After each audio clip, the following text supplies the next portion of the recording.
1, 2, testing 1, 2, 1, 2, 3, testing 1, 2, 4, 5, 6, 3, 9, 7.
please.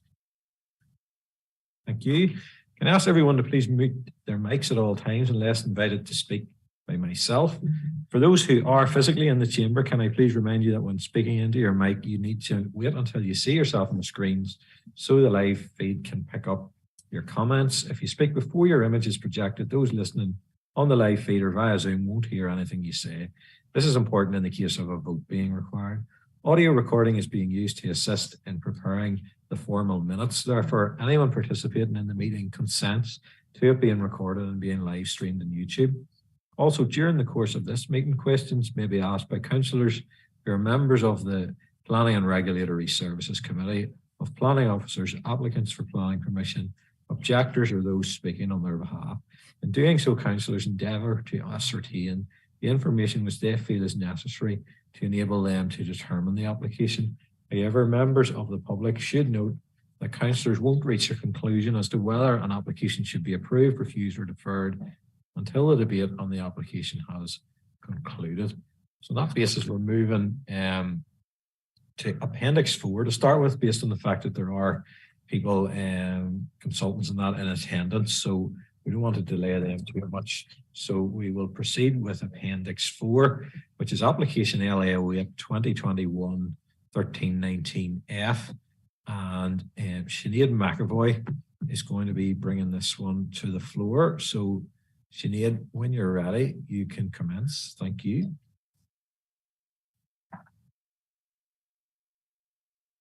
Thank you, Chair. The application is for the erection of 50 residential dwellings, landscaping, open space provision, road widening, and provision of footpath and access improvements along Kilvergan Road, along with associated development. And the reason the application is for the committee tonight is because it's a major application. Officers have taken that members have read the report, including the addendum report in full, and as such, this is a synopsis only. The site to be developed is located within the settlement limit of Craigavon urban area, and white land or unzoned lands is defined by the Craigavon area plan.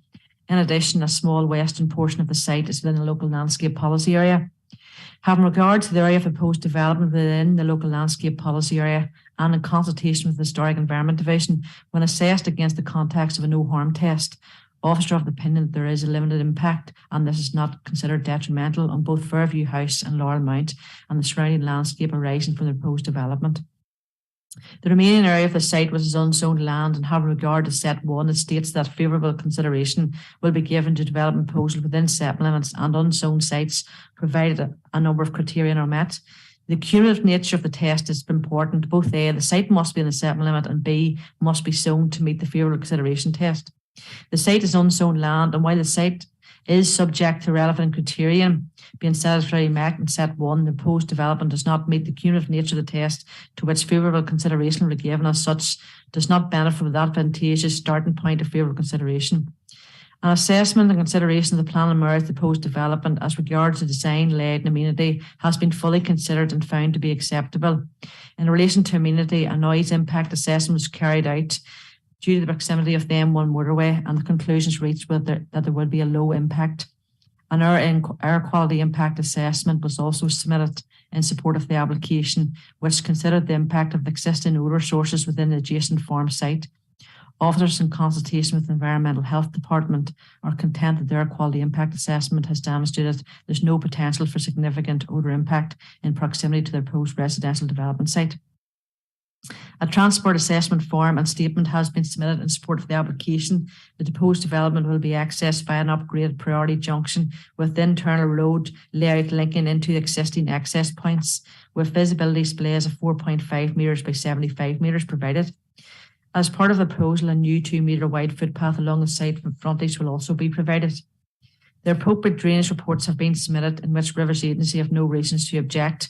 However, to ensure the proposed development can be adopted by Northern Ireland Water and that all proposed drainage works have the necessary approval, a negative condition requiring a final drainage assessment, which includes the Article 161 approval of Northern Ireland Water for the 1 in 100 year floodplain, shall be submitted and approved in writing by the Council as per Condition 13. As regards to ecology, officers following consultation with the Natural Environment Division are content that the proposal is not likely to harm a European or nicely protected species in accordance with the SPPS and policies NH1 to NH5 of PPS2. The application site is located in close proximity of supplementary site on HED's register of historic parks, gardens and domain. Following consultation with the Historic Environment Division, officers are content the proposal will not impact any feature of historic interest. Finally, officers have carefully considered all representations made to this proposal and subject to the conditions attached are recommending approval. Taking you through the PowerPoint just to give you an indication of what's proposed.